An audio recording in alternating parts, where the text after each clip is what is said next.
सितंबर में उड़ान, इसरो और ईएसए का साझा अभियान। यूरोप के प्रोबा 3 को लॉन्च करेगा भारत।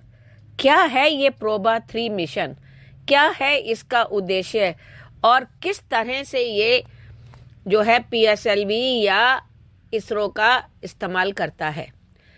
वर्तमान वैज्ञानिक और अनुप्रयोगों की चुनौतियां बेहद कमजोर संकेतों और छोटी विशेषताओं का पता लगाने की मांग करती हैं। इन लक्ष्यों को पूरा करने के लिए बड़े एपर्चर, लंबी फोकल लंबाई और आधार रेखाएं जो एक अकेले अंतरिक्ष यान से हासिल की जा सकती हैं, उससे परे की आवश्यकता होगी। इसका समाधान उपग्रह निर्माण उड़ान है। सटीक गठन उड़ान प्राप्त करने से वैज्ञानिक और अनुप्रयोगों के लिए एक नया युग खुलता है। भविष्य के मिशनों को बहुत बड़े पैमाने पर इकट्ठा किया जा सकता है। रुचि के अनुप्रयोगों में पृथ्वी अवलोकन के साथ साथ कक्षा में उपग्रह सर्विसिंग भी शामिल है।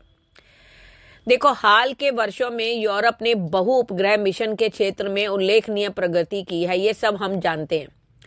ईएसए के स्वचालित ट्रांसफर वाहन ने आईएसएस के साथ डॉकिंग करते समय कुछ सेंटीमीटर तक सटीकता का प्रदर्शन किया, जबकि स्वीडन के प्रिज्मा मिशन ने संक्षिप्त अवधि के लिए उड़ान भरने का प्रदर्शन किया है, जिससे दसियों मीटर में सेमी स्तर की सटीकता बनी हुई है। यूरोपियन स्पेस एजेंसी यानी ईएसए का प्रोबा 3 मिशन सितंबर में भारत के पीएसएलवी पर लॉन्च होगा। इस अभिनव मिशन में 2 छोटे सैटेलाइट, एक कोरोनाग्राफ और सौर डिस्क आकार का ऑकल्चर शामिल है। अंतरिक्ष में सूर्य अध्ययन के लिए कृत्रिम ग्रहण बनाया जाएगा। इसके लिए European Space Agency Proba 3 mission सितंबर में भारत के पीएसएलवी पर लॉन्च करेगी। और जैसा मैंने बताया कि इसमें सौर डिस्क आकार का ऑकल्टर शामिल है, सैटेलाइट 2 छोटे सैटेलाइट होंगे और कोरोनाग्राफ है। ये जो लगभग 150 मीटर की दूरी पर उड़ान भरेंगे। यूरोपीय एजेंसी ने कहा कि यह मिशन एक कृत्रिम ग्रहण बनाने के लिए 2 उपग्रहों के बीच उड़ान भरेगा।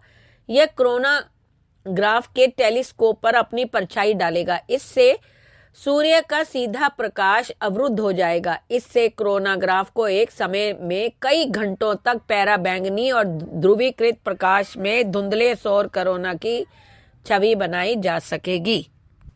प्रोबा 3 निर्माण उड़ान में अगला कदम है।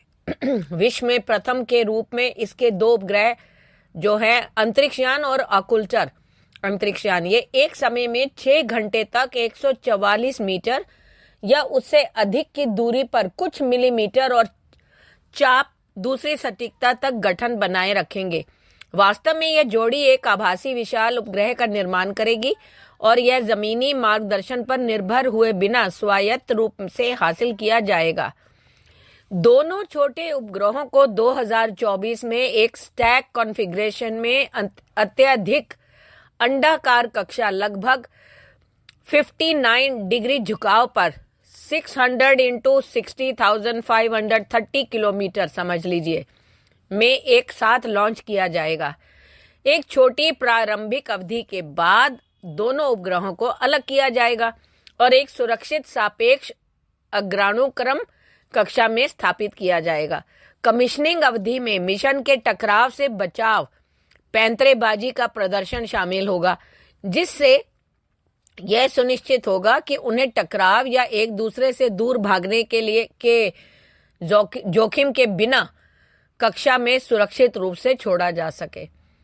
इसके बाद एक सामान्य संचालन में एक विशाल सौर कोरोनाग्राफ का उपयोग करके गठन उड़ान, युद्धाभ्यास और वैज्ञानिक अवलोकन दोनों शामिल होंगे, जो सूर्य के भूतिया कोरोना या आसपास के वातावरण के निरंतर दृश्य प्राप्त करने के लिए सौर डिस्क से अंधाधुंध प्रकाश को रोक सकेंगे।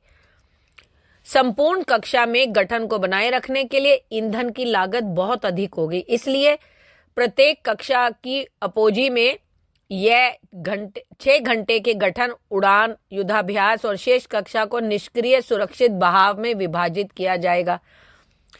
प्रोबा 3 उपग्रह बार बार अधिकरण मिलन, निकटता संचालन, गठन उड़ान, क्रोनोग्राफ अवलोकन, पृथक्करण और हर कक्षा में उड़ान भरने वाले काफिले का प्रदर्शन करेगा।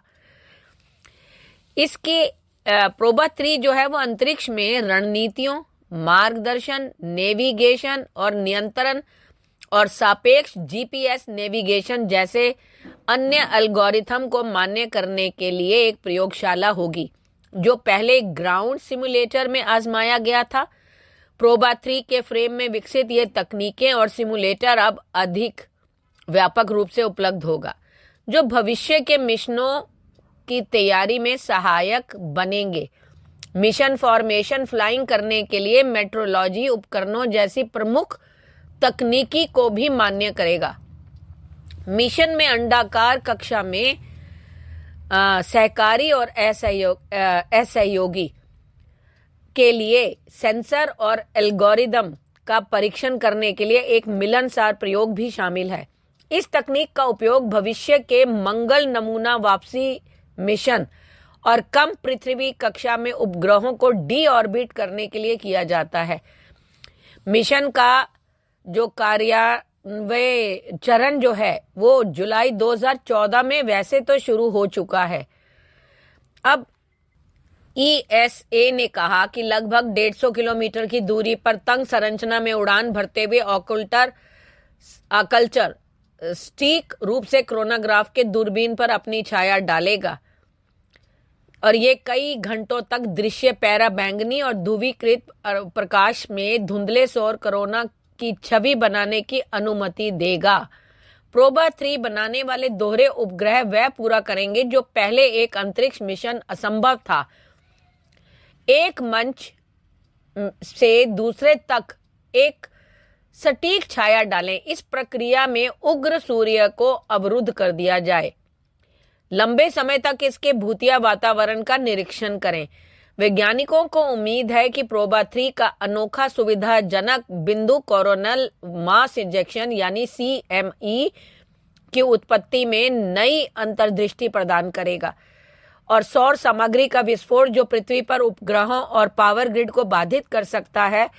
मिशन कुल सौर विकिरण को भी मापेगा, सूर्य के ऊर्जा उत्पादन में परिवर्तन पर नजर रखेगा जो पृथ्वी की जलवायु को प्रभावित कर सकता है।